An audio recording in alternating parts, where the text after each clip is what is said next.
जय डुग्गर जय डोगरी।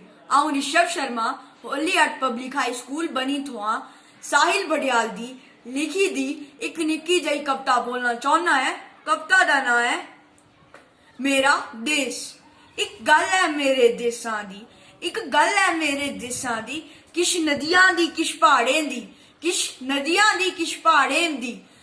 बदल भी जिथे ला पाखां, बदल भी जिथे ला पाखां, उन उचियां उचियां धारां दी, उन उचियां उचियां धारां दी। इत्थे सादगी दा वास्ता है, इत्थे सादगी दा वास्ता है। सुच्चे दिल सुच्चा आसा है, सुच्चे दिल सुच्चा आसा है। जिथे इर्ख लगे उठे जान दिंदे ने, जिथे इर्ख लगे ने उठे जान दिंदे ने। दिल च रो ना रासा है, दिल च रो ना रासा है।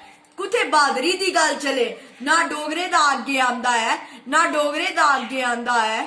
सदा सच बोलो ना झूठ बोलो, मेरा दादा मिगी सिखांदा है, मेरा दादा मिगी सिखांदा है। आओ सारे रल मिलिए, आओ सारे रल मिलिए, ये गल सारी समझाने आ, ये गल सारी समझाने आ, ये गल सारी समझाने आ।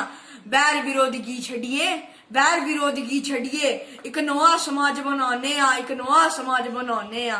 तू मेरी बांह फड़ लै, तू मेरी बांह फड़ लै, आऊं तेरी फड़ा, आऊं तेरी फड़ा। एक दूजे की आगे बढ़ाने आ, एक दूजे की आगे बढ़ाने आ। जय हिंद जय भारत।